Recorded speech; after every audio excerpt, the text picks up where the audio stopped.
Hey, what's up? This is Tech. I just wanted to give you a quick rundown on my solo self-found hardcore sorceress in Diablo 4. I'm just gonna go into the build, dude. I see so many people playing like the same Ice Shard Sorceress build, and I really don't feel like that's like the optimal farming build. And I feel like people are really like misunderstanding like the different power levels in Diablo and like what you're supposed to be doing at each level. So they're taking these like single target builds or these end game builds when they're like level 50 or 60, and they're trying to farm with them, and it just really doesn't seem like optimal or efficient. And so I've been playing D4 since the closed betas, and I kind of I was always attracted to like the faster like teleport Arc Lash style of gameplay. I never really felt like Ice Shards was superior in really any aspect of the game. And so like I haven't really been following anyone else's guides, and I've just been doing my own thing.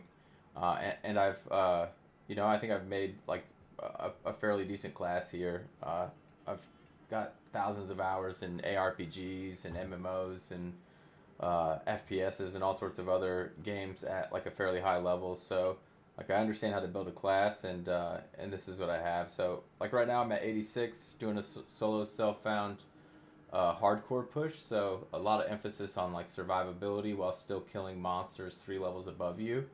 And then this is the build I'm running basically to survive and what I'm doing. I'm not going to go over every piece. I don't want this to be like a 20-minute video, like going into every minute detail.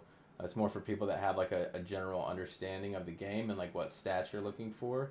So for a sorceress, like the most important stats are always going to be cooldown, attack speed, and crit strike chance, right? And so anyway, you can get attack speed. This build is in particular uses basic attack a lot. So basic skill attack speed is a huge thing. We can roll that on our helm. So as you see, cooldown, basic skill attack speed. The infinite the raiment of the infinite is a chest that's it kind of makes the build. You could play the build without it. It's just that you're gonna benefit a lot more from the explosions of fireball once you pick this up, and it's not a super rare unique, right? So I think I found my first one right around level 60 when I was entering or like halfway through World Tier 3. It's a sacred unique. It's not ancestral yet, so that's the next goal in my build path for this build is to find an ancestral one of these. And then you can see my aspects as well. So like a defensive aspect for the helm because I kind of lose a defensive thing on the chest. The hands have me dealing more damage to vulnerable enemies. Again, attack speed and crit strike chance you're looking for on the hands. And then bonus if you find fireball and lightning critical strike damage. Those are huge for you.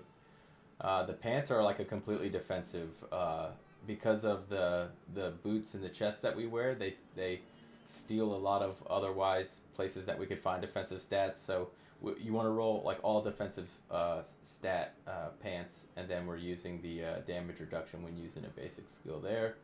And then these penitent greaves, no one's really talking about these, but these are actually, in my opinion, like uh, pretty huge. I'll go into why later, but just the fact that you can apply that chill damage in a trail of frost as a sorceress that's a melee sorceress, and I'm always fighting close enemies. Uh, really unlocks a lot of extra damage reduction and damage with these boots. Um, with the weapon, I always go with a dagger because as a melee sorceress, you're always close range. So the 30% damage to close enemies is actually better than any kind of lucky strike you're going to be getting from a wand. I know a lot of people talk about transitioning the build into a lucky strike based build with ball lightning and crackling energy damage. But I think people are confusing that for like leveling as compared to like an end game build like post level 100. That might be something that you would farm and transition to. And then on the other side of the character sheet here, we have cooldown reduction is going to be the biggest thing that you get on your neck. I also have a damage reduction stat line there. And then I rolled for all defensive skills because, as you could see from our our what skills we're using here. There's 4 of them, so we're using the entire defensive skill tree. So getting 3 ranks on the defensive skill tree is pretty massive. And then I just got lucky with the rank of Shocking Impact for my passive there. It's not +3, but it just does damage when I stun enemies, basically what that does. And then the rings are your big ones, right? You always want the two modifiers, crit strike chance and crit strike damage, and then anything else you can get after that, it's kind of a bonus. Like damage to vulnerable enemies is in its own damage bucket, similar to critical strike damage. And then lightning critical strike damage is also in that kind of more unique damage bucket. So you're looking for those damage modifiers on your rings if you could get them. And then the offhand, the aspects for these, I'm doing more damage to stunned enemies. You can start running this once you get the Raiment of the Infinite. Until you get this chest, you could just pick another offensive aspect to run for the build, like a really good one that I liked until I got that chest was the aspect that does more damage for your core abilities for using a basic attack. So basically every time you would ult, it would be 30% stronger. And then the offhand, again, cooldown reduction, basic skill, attack speed. I got lucky with this offhand. It also had crit strike chance, pretty huge. And then the aspect is to do more damage. For the skill tree, what are we at? We're at 7 minutes. This is already too long. I'll just let you look at the skill tree. I think that'd be easier. I'll just explain the tech that I go into, like versus like a normal Arc Lash leveling skill tree. Obviously, we have our 5 points in Fireball there to get more splash damage. We only max out Teleport and Frost Nova. We don't put anything beyond 1 point in those 2 stats, and then we take the one that heals you and dealing more damage to vulnerable enemies. It basically lets you have like an infinite shield while Frost Nova and then Ice Armoring. And then the other tech, we don't go into any conjuration damage like some builds say to. We just take 1 point for Align the Elements, and then the 30% life granted as a barrier every time we use a cooldown, so that's pretty constant. And then the 15% to barrier duration. And then lastly, what makes the build safe for hardcore is the fact that we're healing for basically 1% of our life every second for each nearby burning enemy. And we pick that up here. And the way we apply that is in the enchantments, right? So we don't pick up any lightning enchantments, which would seem counterintuitive, but like this Fireball enchantment, it doesn't matter what you do. When you kill an enemy, it just explodes, and you don't need Fireball on your bar. I think a lot of people are kind of confused about that as well. And then the Fireball enchantment, any direct damage skill applies burning to enemies. So it starts activating a whole bunch of stuff that you later on will see here on my Paragon board. And so to wrap this video up, keep it under 10 minutes, I'll briefly go over this Paragon board. What I'm going to, and kind of where I've been, because I think another thing that people don't really talk about is like your Paragon board as a sorceress isn't really static, and I don't think it's really static as any character. Like you should always kind of be metagaming your like breakpoints for when you could like sneak points out of one thing that you've already otherwise had that maybe not be as strong as something that you can, you know, jump to unlock, whether it's a glyph slot or like a really good rare node. Or even a legendary node. And so as I've leveled up, like I've paid to refund a lot of this and redo it, not out of like messing up the first time, but out of like looking ahead at what I could refund some points in to then unlock to make myself stronger. And that's kind of carried me through some weaker points, because in a solo self-found hardcore run, like you don't have that option to just you know, get carried by somebody through when you first enter Hell World Tier 3 or World Tier 4, for instance. So I kind of used this Paragon board to get me through a lot of those otherwise more difficult situations. And so just to wrap it up, this is what I basically did.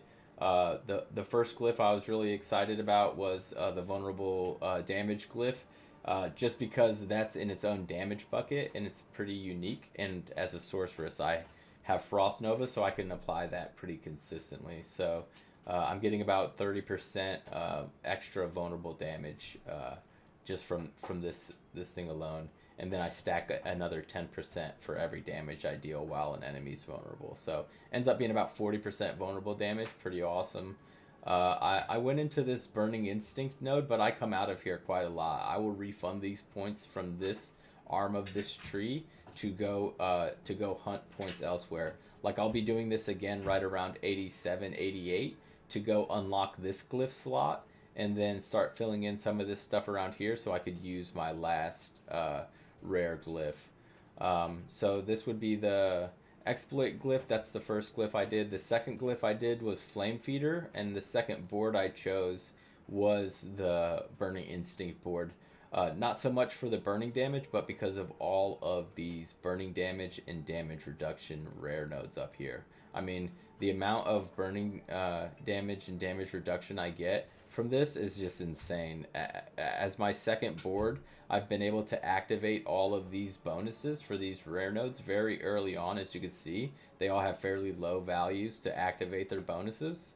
And that just ramps this build's damage through the roof when enemies are burning, which they always are.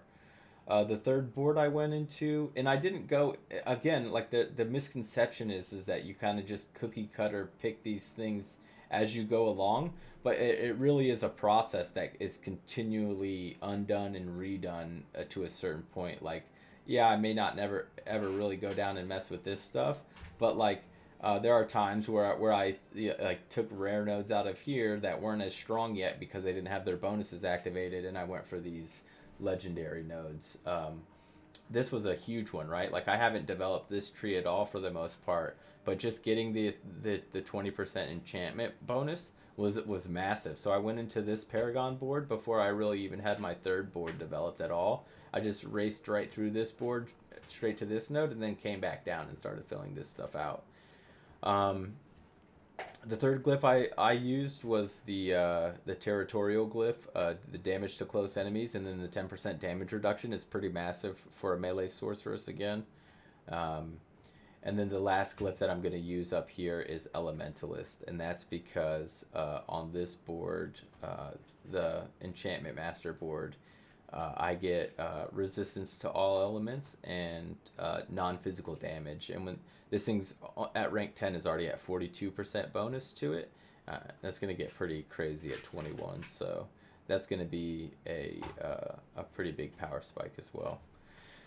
And so yeah, with that kind of is the build, how I run it. I have another video on YouTube that kind of showcases the build, just farming nightmare maps, like 3 to 4 levels above what I was currently. Yeah, so that's this video. Ended up being 13-14 minutes, but yeah, check it out if you make it to the end.